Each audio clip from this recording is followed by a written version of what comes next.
तांत्रिक सारी क्रियाक्रम कर रहा होता है तो रीमा की माँ को और रीमा को बाहर निकाल देता है कमरे में से। वो बाहर बैठकर देख रही होती हैं कि अंदर जोर जोर से आवाजें आ रही हैं। तांत्रिक अपनी सारी क्रियाक्रम कर लेता है। रीमा की माँ बहुत डर चुकी होती हैं। वो अगले दिन शहर छोड़कर जा रही होती हैं और ये बात तांत्रिक को बता देती हैं।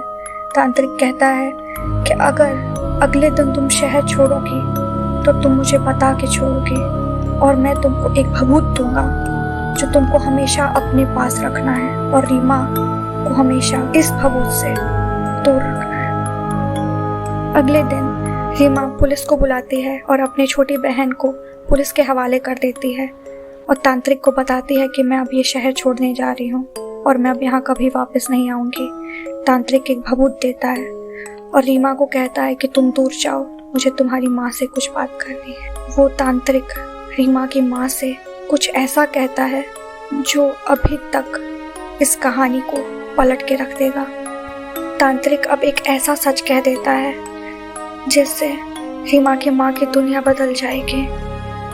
वो इस सच को बर्दाश्त नहीं कर पाएगी, मगर तांत्रिक कहता है कि इन सब के पीछे तुम्हारी छोटी बहन का हाथ नहीं, तुम्हारी खुद की माँ का हाथ है। ये सुनते ही मानो रीमा की माँ मर से गई हो अंदर से। वो सोच भी नहीं सकती थी सपने में कि उसकी माँ का हाथ होगा इन सब के पीछे। रीमा की माँ चौंक जाती है और कहती है आप झूठ बोल रहे हैं, आपको गलतफहमी हुई है, मेरी माँ ऐसा कुछ नहीं कर सकती है। मगर तांत्रिक एक के बाद सबूत दिखाने लगता है। तांत्रिक जो चीजें दिखाता है उसके बाद रीमा की माँ को यकीन हो जाता है, क्योंकि जो चीजें तांत्रिक ने बताई और दिखाई वो चीजें रीमा की माँ को उसकी नानी ने दी हुई होती है। और वो कहती है कि किसी को दिखाना और किसी को बताना मत कि मैंने तुम्हें क्या दिया है। अब तांत्रिक एक के बाद एक सच बताने लगता है। वो कहता है कि तुम्हारी छोटी बहन तुम्हारे पति को पसंद करती थी, उससे प्यार करती थी, उससे शादी करना चाहती थी और ये बात तुम लोग की माँ को मालूम चलती है और माँ तुम्हारी छोटी बहन को एक मोहरे की तरह इस्तेमाल करती है तुम्हारा घर तोड़ने के लिए। असल में बात ये थी कि रीमा की माँ की शादी अपने पति से लव मैरिज में हुई थी और घर में कोई भी खुश नहीं था, उसकी माँ तो बिल्कुल भी नहीं, और वो नहीं चाहती थी इस शादी को। तो उसकी माँ ने अपनी ही बेटी के साथ ये सब खेल रचा और वो अपनी ही लड़की का घर तबाह कर दिया, बर्बाद कर दिया उसे, उसके पति को जान से मार दिया, उसकी बलि चढ़ा दी। और बात यहीं पे सिर्फ खत्म नहीं होती है।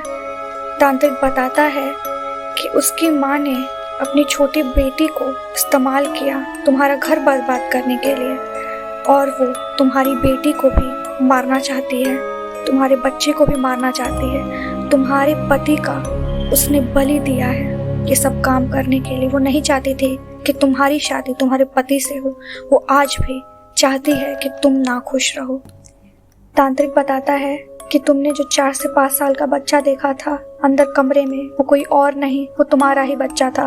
रीमा से पहले तुमको एक बच्चा होने वाला था, एक लड़का, मगर तुम्हारी माँ तुमसे जलती थी, तुमको खुश नहीं रखना चाहती थी, तुम्हें देखना नहीं चाहती थी खुश, तो तुम्हारे बच्चे की बलि उसने दे दी। कल रात तुम्हें वो बच्चा इसलिए देखा क्योंकि वो तुमसे प्यार चाहता था, मगर तुम्हारी माँ ने उसकी बलि चढ़ा दी और उसके 4-5 साल होने के बाद तुम्हारे पति को मार डाला।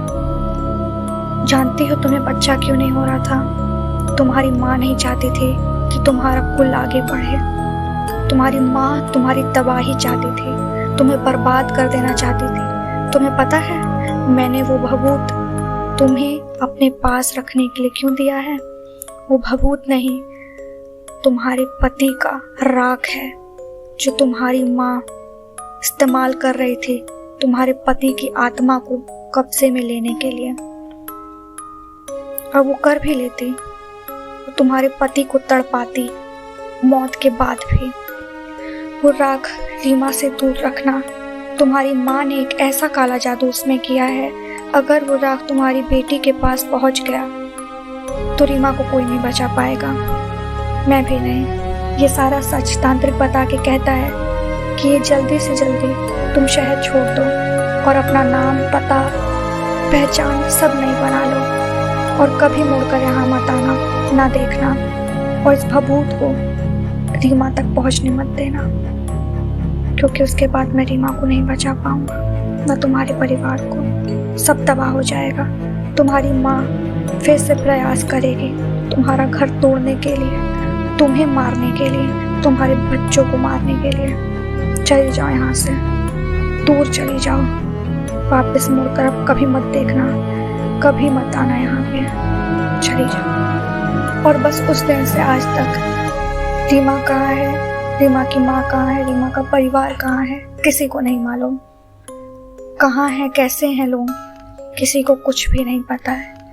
छोड़ दिया जगह उन्होंने, फिर वापस कभी मुड़कर कभी नहीं देखा। ये कहानी सच में दिल को चौंका देने वाली थी। एक सच्ची घटना पर निर्धारित ये कहानी ये सब बताता है, ये सब बयां करता है कि जिन पर हम सबसे ज़्यादा भरोसा करते हैं असल में वो भरोसे के लायक ही नहीं होते हैं। वो कोई और होता है जो सिर्फ एक मुखौटे के रूप में हमें दिख रहा होता है। अगर आपको ये कहानी पसंद आई हो और आप ऐसी और कहानी देखना चाहते हैं, सुनना चाहते हैं, तो प्लीज़ सब्सक्राइब करिए, लाइक करिए और शेयर करिए। मैं ऐसे आती रहूँगी और कहानी को लेकर एक सच्ची घटना पर आधारित कहानी आपको बताऊँगी, सुनाऊँगी।